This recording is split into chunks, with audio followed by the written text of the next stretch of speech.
move on to the general manager's report. Jeff. Thank you. Good morning. Good morning, residents.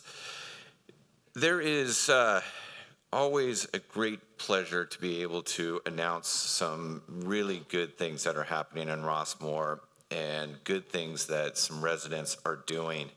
And this morning I'd like to highlight the Pickleball for Parkinson's program and really recognize the leader of that, Nancy Munson, who was the founder of that program.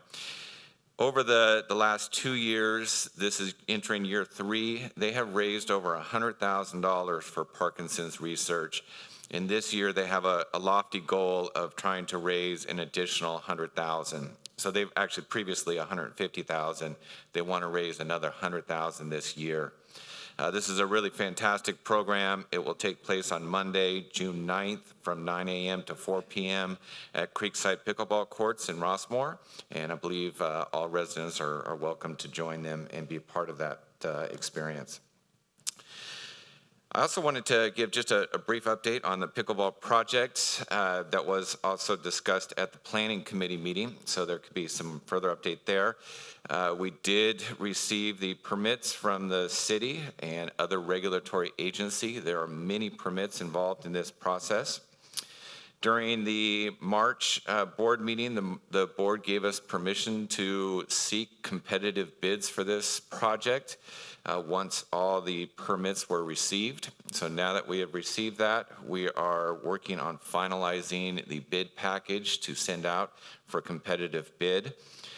It should be noted that until the board receives those bids and has a chance to look at the overall budget of the program or of the project, this is not an actual project. We are not out expending, or you won't see construction until a actual contract is awarded.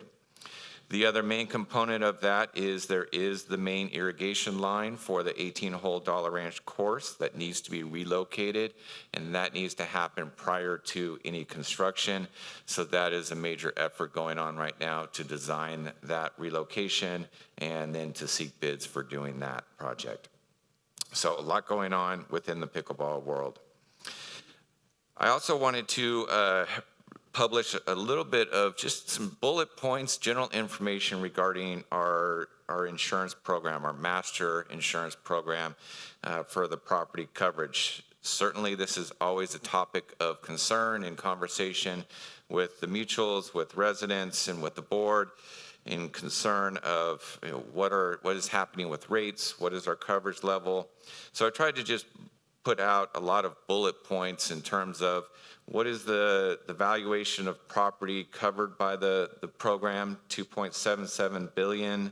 What are our coverage limits of $1.26 billion. A little bit of information about our alternative risk transfer policy, which is the first $5 million of coverage. And then there's always questions about, well, what is our relationship like with our broker, Gallagher, and how are they compensated? So there's some information about that in there as well. All of that information is likely to generate more questions than answers, but if people do have questions specific to the policy, please do not hesitate to reach out and we will give a lot more information. In terms of employee transitions, before I get into that, I wanted to take a second and recognize one of our directors that is retiring, Eric Wong, who is in the back here. Eric, stand up and wave. Eric is our Director of Human Resources. He is departing us for greener pastures and a more relaxing life, I believe. But we greatly appreciate the work that Eric has done for the employees, for the organization, and been a tremendous asset and a good guiding force for us. In other news, we have some employees that have begun employment with us. Marcia Gaston, receptionist at the front. If you come into Gateway, you'll see her there. Daniel Marklees, senior financial analyst. Tracy Peralot, fitness trainer. And Casey Shelton, who's finance and operations coordinator with accounting. And that's it. Okay, any questions for Jeff? All right, thank you, Jeff.